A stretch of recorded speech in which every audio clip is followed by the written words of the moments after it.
King Juba's land, the Kingdom of Mauretania. The myth of Roman rule. Few people have heard of the Kingdom of Mauretania today, and its story is surprising. This was a kingdom which had its glory days in the 1st century BCE and into the early 1st century CE, ruling during that time over much of what is now Algeria and Morocco. Hang on, a person might say. Weren't the Romans in charge of all of the Western Mediterranean at that time? The answer to that question would be yes and no. There is something of a myth concerning the Roman Empire, one which holds that it was a centralized state like countries are today, one where directly appointed Roman officials governed cities and provinces. That certainly was the case in many parts of the empire, but there were other parts of it like Mauritania, where the Romans were quite happy to leave the local rulers and elites in place after they acquired influence over the region.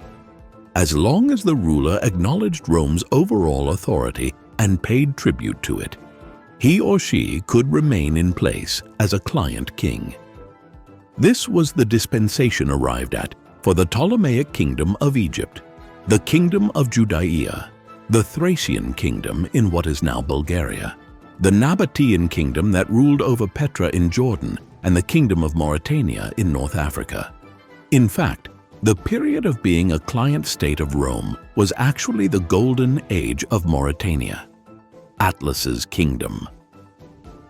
The roots of the Kingdom of Mauritania are shrouded in myth, literally so. It was said in Roman times that the first king of Mauritania was none other than Atlas, one of the Titans, the first generation of gods who ruled over the universe before they were challenged by a younger generation, the Olympians. Zeus led the Olympians to victory over the Titans in the Titanomachy, the War of the Titans, and became king of the gods himself afterwards. He was a vengeful figure, and he punished Atlas for his role in the war by condemning him to hold up the sky and the world for eternity. Ancient depictions of Atlas show him holding a planetary sphere on his back or head, buckling under the weight. Hesiod, the Greek poet, whose theogony is our main source for many of the Greek myths, associated Atlas with Libya, the broad name that the Greeks gave to Africa west of Egypt. Later, as elements of Greek culture spread westwards, this myth traveled to what we now call Algeria and Morocco, and so Atlas became associated with these parts of Libya, as ancient people would have understood it. It's perhaps unsurprising, then, that centuries later, the Mauri people who uninhabited this part of North Africa invented the idea that Atlas had been the king of their lands back in the ancient past. It was also for this reason that they named the great mountain range that runs across this part of North Africa the Atlas Mountains, imagining that the peaks were Atlas's shoulders emerging out of the Sahara Desert to hold the world aloft. The Mauri and the emergence of Mauritania. The historic Kingdom of Mauritania, not the imagined one that Atlas was said to have ruled over, did not emerge until the 3rd century BCE. It was inhabited by the Mauri people. These were a subgroup of the Berbers, the umbrella group of people who dominated the Maghreb ethnically, linguistically, and culturally until the conquest of the region by the Arabs in the 7th century CE. Mauri was the Latin name used to describe the Berber groups who dominated what is now northern Algeria and lands further west into Morocco, while the Greeks knew them as the Maurusi. The extent to which the Mauri were synonymous with the Numidians, who dominated parts of the Sahara Desert in eastern Algeria and South Tunisia in ancient times, is debated by historians and ethnographers. What seems evident is that these were two closely related Berber groups, with the Numidians being the more dominant entity between the 4th and 2nd centuries BCE. They came into conflict with Rome at this time, and it was this which allowed for the rise of their Mauri brethren further to the west. While the Numidians declined by fighting Rome, The Mauri benefited by accommodating the newcomers to a much greater extent. The process began during the Punic Wars. The Punic Wars. The Punic Wars is the name given to a series of 3 conflicts which the Roman Republic fought against Carthage in what is now northern Tunisia between 264 BCE and 146 BCE. Carthage was a major power in the Western Mediterranean, and indeed it had reduced the Numidians to the state of vassals before the Punic Wars broke out. In the course of these conflicts, the Numidians and the Mauri allied with one side or the other at various times. During the Second Punic War, the Numidian ruler Massinissa became a major ally of Rome against the Carthaginians in North Africa. During a long march across North Africa, he obtained the aid of King Baga in leading an army from near the Atlantic coast of North Africa all the way to near Carthage in Tunis. This Baga is the first ruler of the Mauri, for which there is historical evidence, and there clearly was a Kingdom of Mauretania after coming into existence under him in what are now Western Algeria and parts of Morocco by around 215 BCE. Thereafter, Rome, with the aid of the Mauri and the Numidians, defeated the Carthaginians at the Battle of Zama in 202 BCE, emerging as the victors in the Second Punic War as a result. Carthage was reduced to a small power, and the Kingdom of Mauretania and the Kingdom of Numidia effectively became the newly dominant powers of North Africa.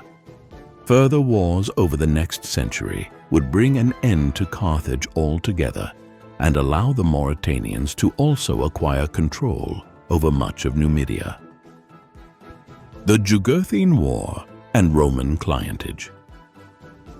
The real heyday of Mauritania began in the late 2nd century BCE. Around 112 BCE, the Romans intervened in the affairs of Numidia after a power struggle in their kingdom brought a figure by the name of Jugurtha to power. Jugurtha was opposed to Roman influence in North Africa amongst the Berbers. The long Jugurthine War raged for 7 years. Initially, King Bocchus I of Mauritania allied with Jugurtha, but seeing which way the conflict was headed, he switched sides and joined the Romans late on in the conflict. It was Bocchus who captured Jugurtha and handed him over to the Romans, who took him to Rome and executed him in 104 BCE. Bocchus benefited by acquiring about half of the Kingdom of Numidia, effectively expanding his territory into what is now eastern Algeria. They meant that the Kingdom of Mauretania now controlled much of modern-day Morocco and Algeria. The Romans thereafter became distracted by an invasion of their northern border by Celtic and Germanic tribes, as well as numerous civil wars and the conquest of the eastern Mediterranean, meaning that Bocchus, who ruled down to around 80 BCE, was largely left to rule a substantial proportion of North Africa, albeit as a client king of sorts who acknowledged the suzerainty of Rome over the Western Mediterranean. Mauritania became rich during this period. It controlled the final stages of the trade routes which ran south all the way to places like Timbuktu in Mali and other parts of the Sahel in ancient times.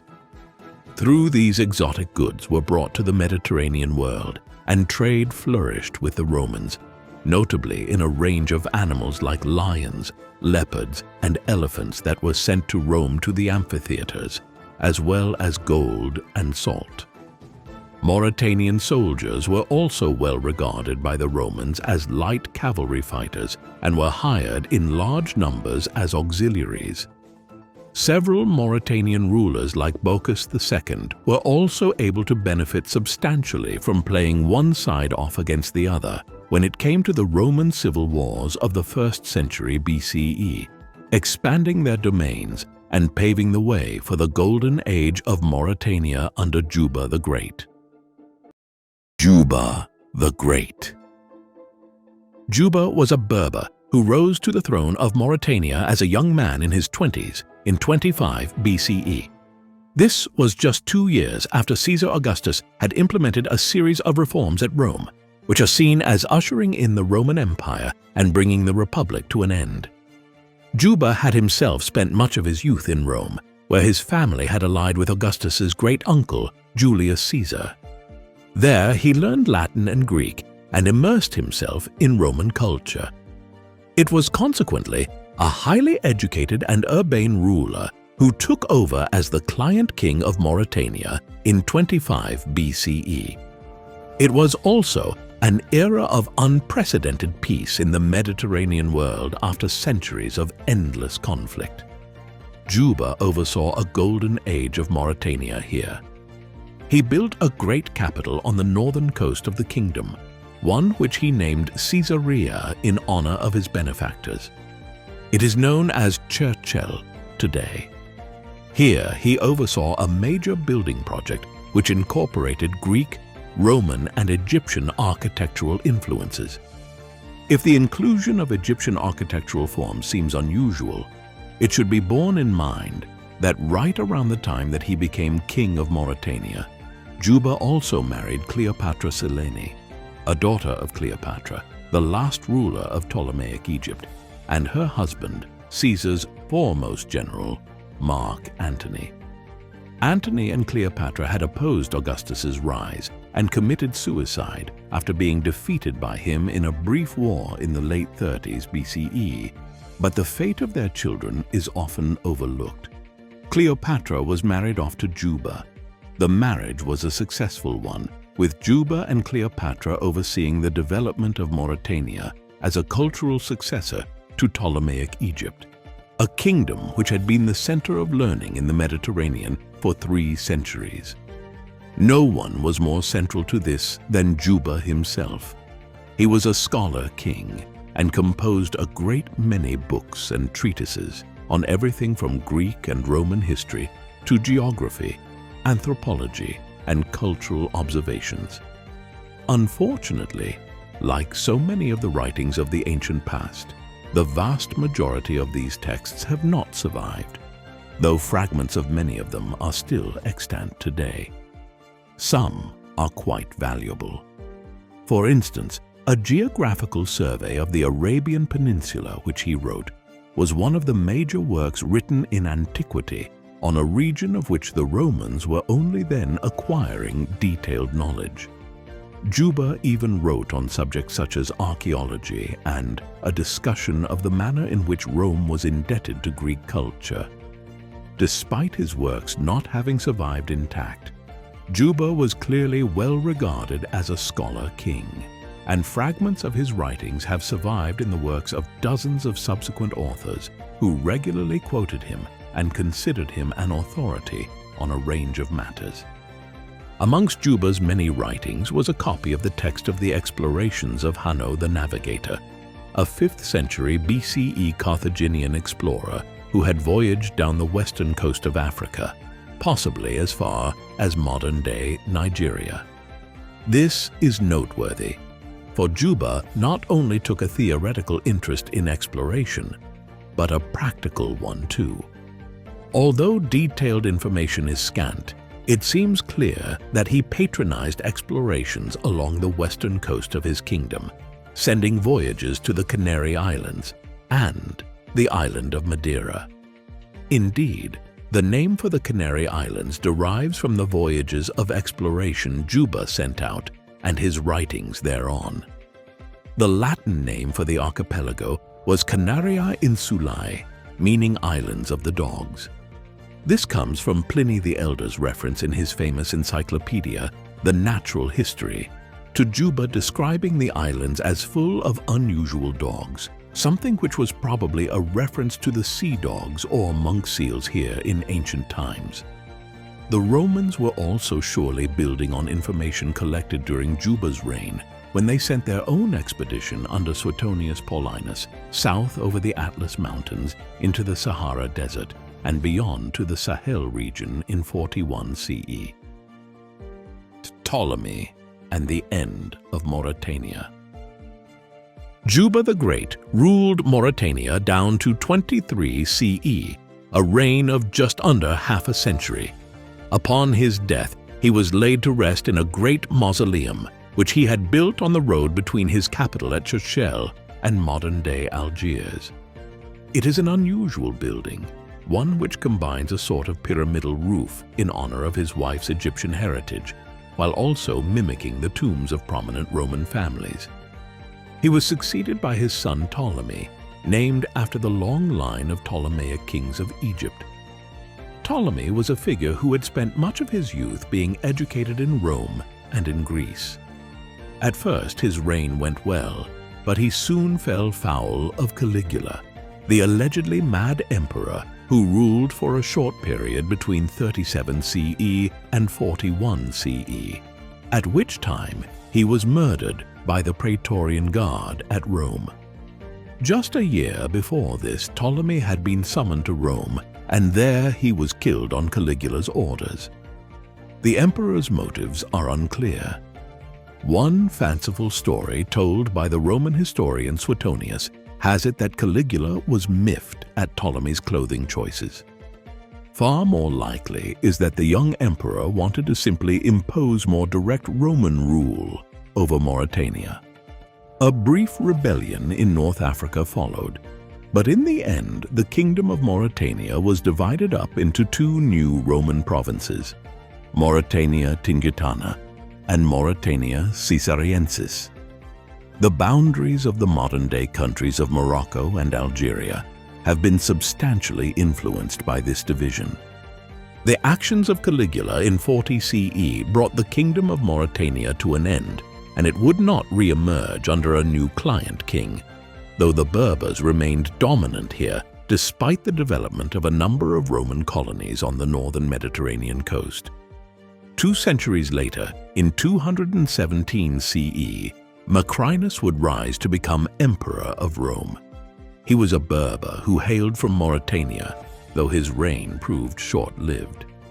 Mauritania's legacy lives on, whether in the fact that the names of the mountains in this part of North Africa, the Atlas Mountains, still attest to the beliefs of the Mauri people there thousands of years ago, or in the fact that the name Moor, which Europeans used to describe the Arabs of North Africa and the Middle East until quite recently, was simply a Baudelarized version of Mauri. There is even a whole country named Mauritania today, though it lies south of Morocco, in a region adjoining to but distinct from ancient Mauritania.